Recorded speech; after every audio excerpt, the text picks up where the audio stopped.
इमरान खान साहब के एक हाई कोर्ट से, इस्लामाबाद हाई कोर्ट से ऑर्डर आया है और उसमें इमरान खान साहब से वकला की मुलाकात न कराने से मुतालिक तहकीकात का हुक्म दे दिया है इस्लामाबाद हाई कोर्ट जस्टिस सरदार एजाज इसहाक साहब ने।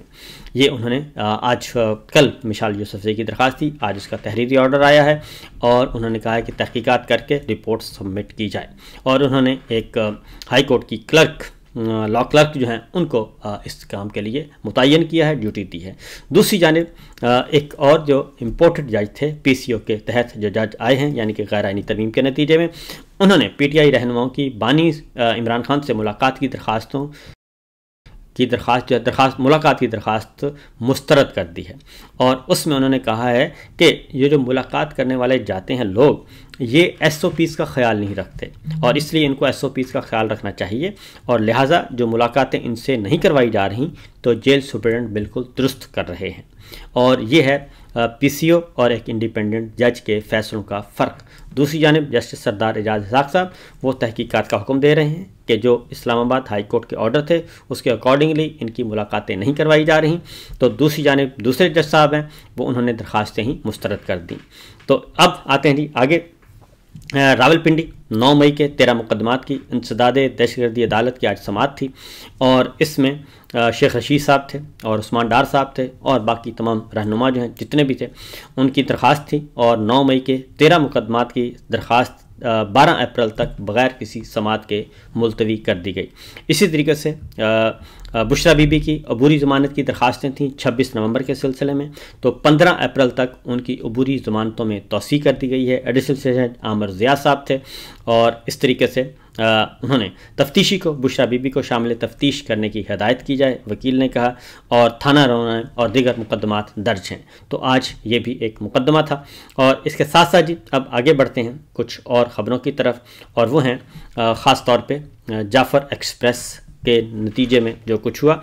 हमारे शिद्दत पसंद तंजीमें जो हैं वो पाकिस्तान के लिए जो सूरत हाल अलार्मिंग है और कोई ऐसी कहीं से अच्छी खबर नहीं आ रही, ख़ास तौर पे सिक्योरिटी मामलात में, क्योंकि आज भी काफ़ी खैबर पख्तूनख्वा में और मुतअद्दिद धमाके हुए और ख़ास तौर पे इनमें मस्जिदों को निशाना बनाया जा रहा है।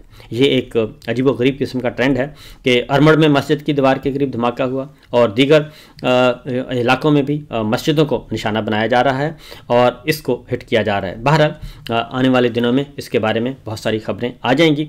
और ख़ास तौर पे एक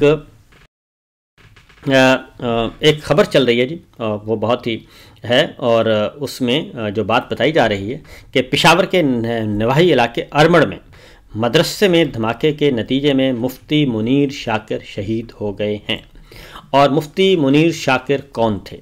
असल मसला ये है क्योंकि मुफ्ती मुनीर शाकिर पिछले दिनों उनका एक जो शॉट है वो एक उनकी गुफ्तगू का एक हिस्सा वो वायरल हुआ सोशल मीडिया के ज़रिए और उसमें मुफ्ती शाकिर जो हैं उन्होंने पश्तो में वो ये कह रहे हैं, एक शॉट है कि इमरान खान ने अक़वाम मुत्तहिदा में खड़े होकर इस्लाम और मुसलमानों की ऐसी तर्जुमानी की जो आज तक किसी मौलवी ने भी नहीं की।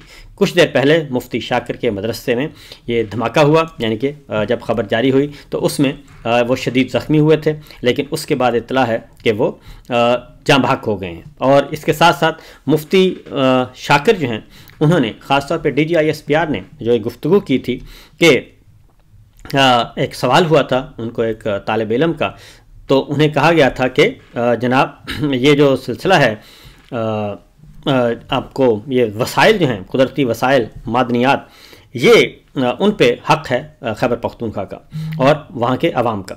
DGISPR ने कहा था कि ये क्या आपके जहेज़ में आए हैं वसाइल?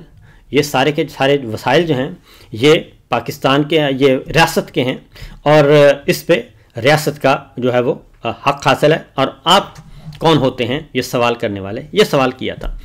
उसके बाद मुफ्ती शाकिर साहब ने इसका जवाब दिया था और भी बहुत सारे लोगों ने जवाब दिया था। तो जो थाना अरमड़ पेशावर की हदूद में मस्जिद के बाहर होने वाली बारूदी मवाद के धमाके में 4 अफराद ज़ख्मी हो गए थे और अब मुफ्ती मुनीर जो हैं वो भी शामिल थे, जो ज़ख्मों की ताब ना लाते हुए वो चल बसे हैं। और ये पेशावर का वाक़या है और मुफ्ती मुनीर शाकिर बाएं पाँव पर ज़ख्म आने के बाद मुतासर हुए, जबकि दीगर ज़ख्मियों में खुशहाल आदिल, सैयद नबी और दीगर शामिल थे। और अब इतला आ चुकी है कि वो अब इस दुनिया में नहीं रहे और इस तरीके से वो एक जो है धमाके का, एक दहशतगर्दी के वाक़े का शिकार हो गए हैं। इसी तरीके से और भी इस तरह के बहुत सारी खबरें आ रही हैं ये मुख्तलिफ, जिसकी वजह से ये नुकसानात हो रहे हैं। अब इसका ये हुस्न इत्तफाक है या अदरवाइज़ है, ये इसके बारे में जब बाकी खबरें आएंगी तो इंशाल्लाह हम आपको आगाह करेंगे कि इसके पीछे क्या हकीकत है और ये जो ताज़ा तरीन दहशतगर्दी की लहर आई है इसके साथ साथ और कौन कौन इसमें हो सकता है, नुकसान पहुँच सकता है। तो बहरहाल जी ये चीज़ें हैं और ये ख़बरें हैं जो कि आ रही हैं और मुसलसल आ रही हैं। इन पे हमें असल मसला ये है कि जो सूरत हाल है वो हमें तवज्जो देने की ज़रूरत है। अगेन मैं कहूँगा कि हम सब पाकिस्तानी और पाकिस्तान को बचाना है तो सबको लेकर आगे बढ़ना होगा। ये नहीं हो सकता कि आप इस सारी सूरत हाल का मलबा जो है वो सोशल मीडिया पे डाल दें, क्योंकि सोशल मीडिया, ये तलाल चौधरी साहब हैं, वज़ीर ममलकत हैं, अभी हल्फ उठाया उन्होंने और उन्होंने कहा है कि सोशल मीडिया पर कलदम BLA के सपोर्टर्स के साथ दहशतगर्दों वाला सलूक होगा। बिल्कुल होना चाहिए, लेकिन सिर्फ उन लोगों के ख़िलाफ़ जो वाक़तन दहशतगर्दी करते हैं, उन लोगों के ख़िलाफ़ नहीं जो आवाज़ उठाते हैं और जो काउंटर नैरेटिव देते हैं और जो सवालात पूछते हैं और बताते हैं कि इसमें किसकी कोताही है और किसकी नहीं। ये होना चाहिए, फ़र्क होना चाहिए। ऐसा नहीं होना चाहिए कि आप पॉलिटिकल एजेंडे के तहत एक बिल्कुल वो शुरू हो जाएं और एक पॉलिटिकल एजेंडे के तहत अपने सियासी मुखालिफिन को कुचलना शुरू कर दें। ये तलाल चौधरी साहब का बयान है और ये सरफराज बुख्ती साहब ने भी कल कहा था। इसी तरीके से जी अब एजाज चौधरी साहब को सेनेट में पेश नहीं किया जा रहा। मामला इस्तेहकाक कमेटी का इजलास जो अब 21 मार्च को तलब किया गया है, क्योंकि इसमें चेयरमैन सेनेट यूसुफ गिलानी साहब के भी अहकामात जो हैं उन पे अमल नहीं किया गया। फिर जो हनीफ अब्बासी साहब ने कहा है कि 52 लाख रुपए फ़ीकस दिए जाएंगे, ये एक अलग से एक सवाल है जी, उस पर हम इंशाल्लाह अगले व्लॉग में आपको बताऊंगा कि एक और रिपोर्ट आ गई है जो कि काफ़ी दिल हिला देने वाली रिपोर्ट है और ख़ास तौर पे कोयटा में जो ट्रेन हादसा हुआ और हमला हुआ उससे मुताल्लिक। तो अब है जनाब, मामला हल कैसे होगा? तो मामला सिर्फ़ एक ही सूरत में हल होगा और वो यही है कि आप अपने आप को दुरुस्त करें और जिस इदारे का जो काम है उसे करना चाहिए और तमाम हमारी फोर्सेस, हमारे इंटेलिजेंस इदारे अपने असल काम की तरफ जाएं और मुल्क दुश्मनों का कला कमा करें। और एक और बात भी है जी जनाब के अक़वाम मुत्तहिदा में ये मामला ले जाने की कोशिश की जा रही है। मुनीर अकरम साहब ने बताया है, जो कि मुस्तक़िल मंदूब हैं पाकिस्तान के अक़वाम मुत्तहिदा में, कि हम इस इशू को लेके जाएंगे अक़वाम मुत्तहिदा में और बताएंगे कि भारत ये सब कुछ कर रहा है, भारत मुलव्वस है, अफ़गान हुकूमत मुलव्वस है।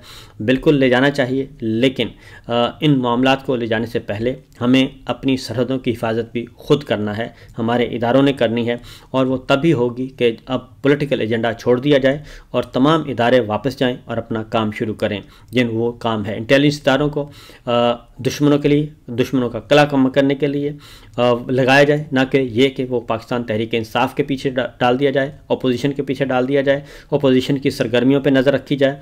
वो कोई ऐसी सरगर्मियाँ नहीं करेंगे जो पाकिस्तान की सलामती के ख़िलाफ़ हैं। हाँ, अलबत्ता हुकूमत के लिए ख़तरा ज़रूर हो सकती हैं और नाजायज़ हुकूमत को बचाने के लिए हमारी मुसल्लह फ़ौज को और हमारी फ़ौजी क़यादत को नहीं आना चाहिए।